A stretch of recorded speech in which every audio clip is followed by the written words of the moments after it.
क्या आप जानते हैं कि बांग्लादेश में मात्र एक ही न्यूक्लियर पावर प्लांट है जिस पर ऑलरेडी कंस्ट्रक्शन का काम चल रहा था,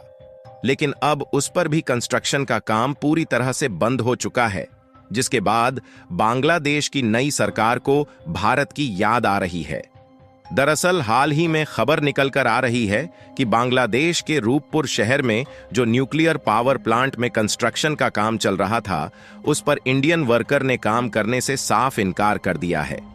जिससे बांग्लादेश का इकलौता न्यूक्लियर पावर प्लांट को बनाने का काम पूरी तरह से ठप हो चुका है।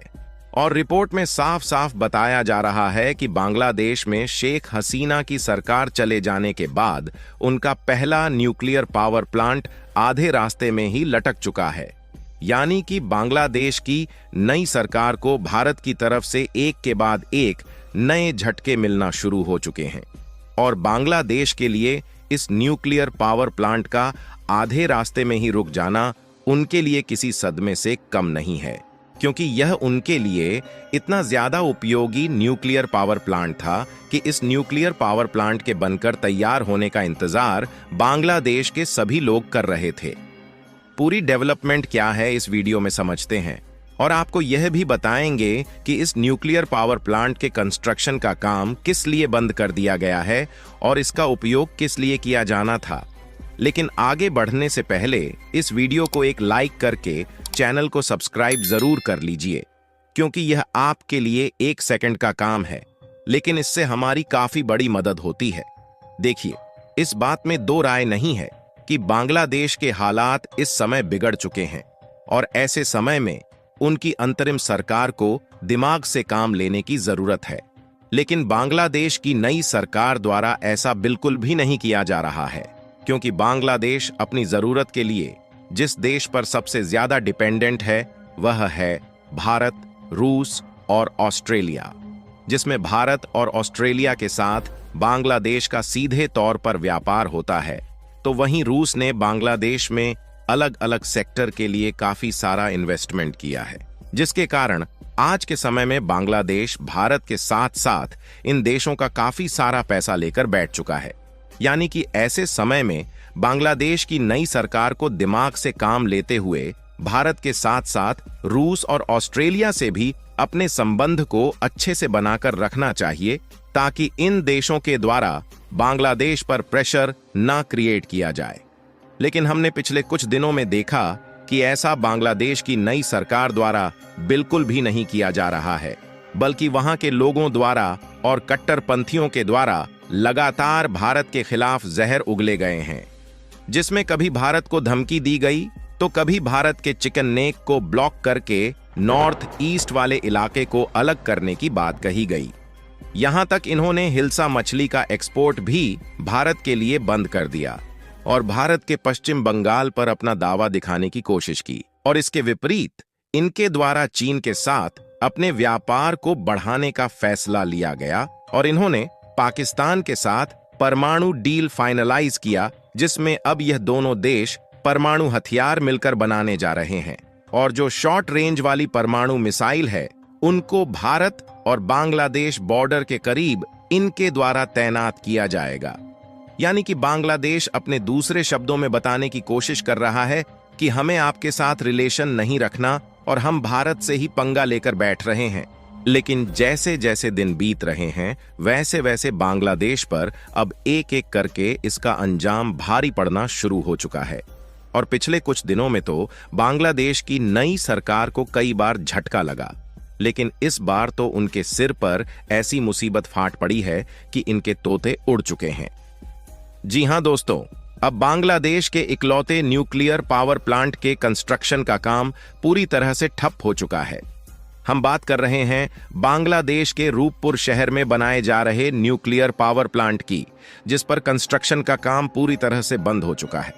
और ऐसा इसलिए हुआ है क्योंकि इस न्यूक्लियर पावर प्लांट को बनाने का जो ठेका लिया गया था वह इंडियन ठेकेदार के द्वारा लिया गया था, लेकिन भारत के ठेकेदार ने इस साइट को पूरी तरह से छोड़ दिया है।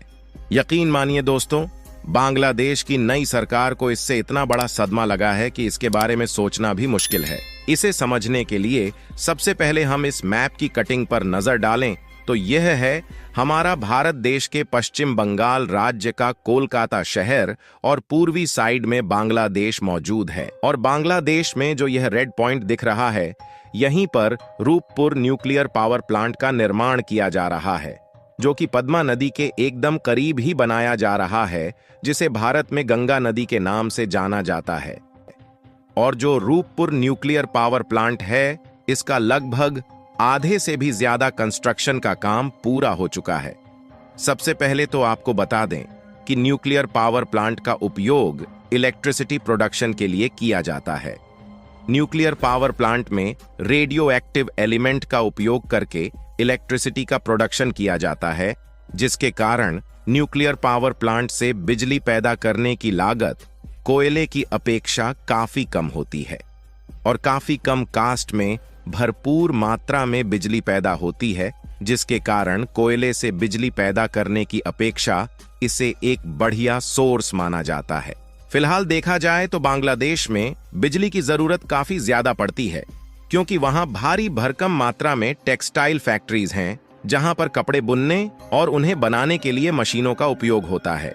लेकिन बांग्लादेश में काफी कम पावर जनरेशन प्लांट है, जिसके कारण उन्हें भारत से बिजली की सप्लाई लेना पड़ता है। इसलिए शेख हसीना के समय में बांग्लादेश में सबसे पहले न्यूक्लियर पावर प्लांट निर्माण करने का निर्णय लिया गया था। इसकी जो इन्वेस्टमेंट और लागत थी, इसको रूस के द्वारा बांग्लादेश को कर्ज के रूप में दिया गया और इसे बनाने का जो ठेका है, उसे भारत की ट्रांसरेल लाइटिंग नामक कंपनी ने $524 मिलियन में लिया था। हालांकि इसके अलावा भी अलग अलग कामों के लिए कुछ अन्य कंपनियों ने भी ठेका लिया है। आपको बता दें कि रूपपुर शहर में जहां पर इस न्यूक्लियर पावर प्लांट के निर्माण का काम चल रहा था, वह लोकेशन बांग्लादेश का जो ढाका शहर है, वहां से लगभग 160 किलोमीटर दूर है, जिसके कारण सबसे बड़ी बात केवल इस न्यूक्लियर रिएक्टर का ही निर्माण करना नहीं है, बल्कि बिजली को अलग अलग शहरों तक पहुंचाने के लिए जो ट्रांसमिशन लाइन बिछाई जा रही थी, यह काम काफी ज्यादा मायने रखता है।